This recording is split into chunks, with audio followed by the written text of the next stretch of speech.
Chapter 1008. Alex snorted and said, "If you have any clues, you must tell me the first time." Don Stephen respectfully said, "Okay, Master Anderson, I see." Alex hung up the phone, turned back to Mrs. Brown and Linda, and said, "Mrs. Brown and Linda, don't worry about the two of you. I have asked friends to help me find out that he is quite energetic. I see some clues will come back soon." Mrs. Brown said with a red eye, "Alex, thank you very much." Alex hurriedly said, "Mrs. Brown, what are you talking about? I also came out of the orphanage. Now that the younger siblings in the orphanage are lost, I will definitely try my best to find them back." Linda choked up and said, "Brother Alex, you donated so much money yesterday."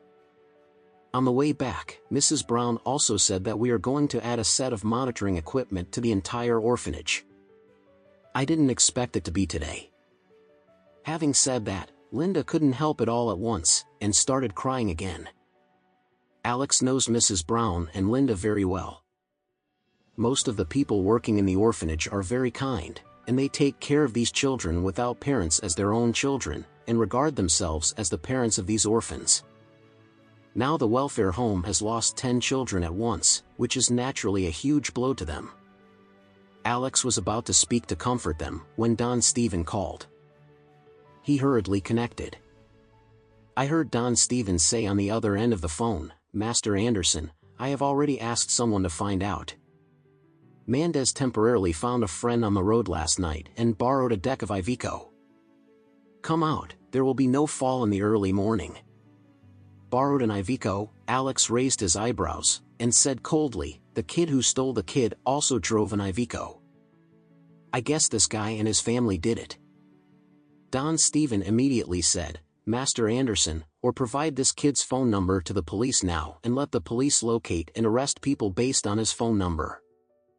Alex said coldly, "No.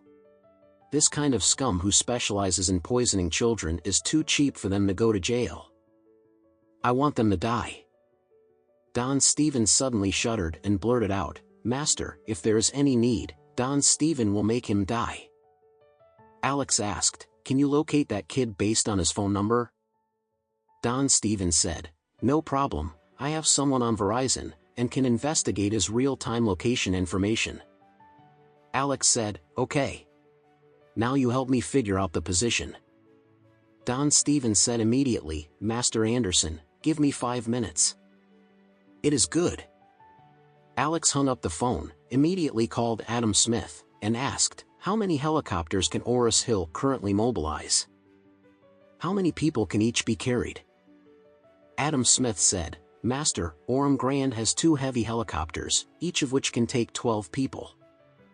There is a general aviation company invested by the Andersons at the airport, and there are 3 medium-sized helicopters, each of which can take 8 people."